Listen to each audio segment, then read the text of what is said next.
In the last video, we talked about adding matrices, and now I said, what about subtraction? Well, before we think about subtraction, we can always say that subtraction is a plus a negative, right? So like a minus b can be a plus a negative b.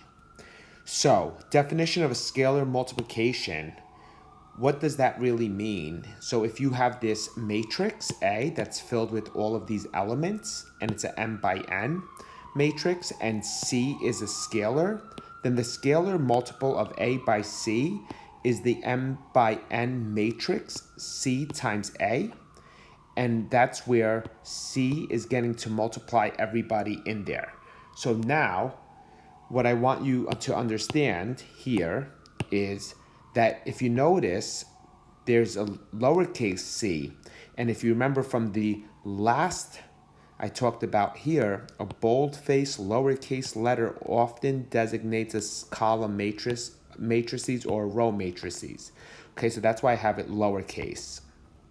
So, for example, here, if I have A to be 1, 2, 3, 4, then 3A is 3 times everybody that's in A. So all you have to do, that's why you get back the same m by n, okay? So if no matter what, the dimensions won't change. So it's going to be 3 times 1, 3 times 2, 3 times 3, 3 times 4, okay? Well, you can also have a scalar of -1. So that's what I'm talking about with the subtraction, -1. You just basically multiply everything by a -1. So that's what the scalar will do. What about multiplication? A lot of people find multiplication really challenging. The first most important thing is that you can only multiply two matrices if the column of one matrix equals the row of the other. So what do I mean by that? If A is a 3 by 2 and B is a 2 by 4, because this number matches this number, you're able to multiply them to say, let's get a C, where C is equal to A times B. And that dimension is going to basically be a 3 by 4. Okay, I know a lot of people probably learned this in pre-calculus, but the insights have to match in order for it to be multiplied.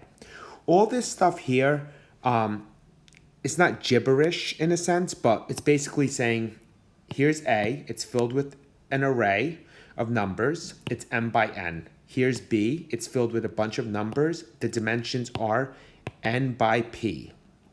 Then their product is going to be m by p. You know why? Because the ends match, okay? Since the ends match, it's m by p. So that's going to give you AB. They're using a different letter here called C because we don't want it to use A, and we don't want it to be B because we already have A and B. So we're talking about the product here. And how do we figure out those products? Well, what we're going to do is we're going to take the first row times the first column, multiply them, and add them to the next. And remember, these are elements. First element in the first row and the first element in the first column, add it to the second element in the first row and the second element in the second column, and so on. Pause the video, see if you understand the notation. So let's do an example here. I have this A and this B. The A is 3 by 2 and the B is 2 by 2. You're going to match these up to give you a 3 by 2. So the 3 by 2, once again, I love doing this, and you want to fill them in. So I'm going to start with the first one because I think it's the easiest, and I want you guys to understand this. This is located in the first row and the first column.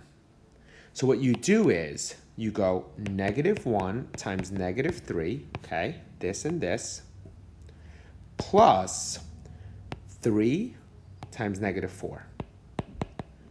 So that's going to give you 3 minus 12 is a -9 there, okay? Then, if you want to get the next one, you do the same thing. But what I'm going to do, that's a -9, but what I'm going to do here is I want to show you, let's not do it in order. So this was -9. Let's pick one. I'm going to pick this one here. Where is this located? This is located in the second row, second column. So you're going to go second row, second column. And there you're going to go 4 times 2, right? Boom, boom, first element, plus -2, +1. So that's going to give you 8 minus 2. That's going to give you a 6 there. Let's try one more. Let's do this one right here. Okay, you could pause the video and try, or you could just watch. Third row, first column, you're going to go 5 times -3 is -15. 0 times anything, 0. So you're going to get a -15 there. Okay, so that's how you do that. I think this is pretty much a good place to stop, but I want to just say, what about B times A? We can multiply A times B. Remember what they were. One of them was a 3 by 2. And this one was a 2 by 2. Can we multiply this?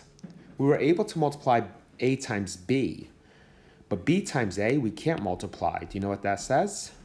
It's not commutative. This does not match this, so this does not work. So you just learned that A times B does not equal B times A. That's very, very important. Okay, that's all for this video. Come back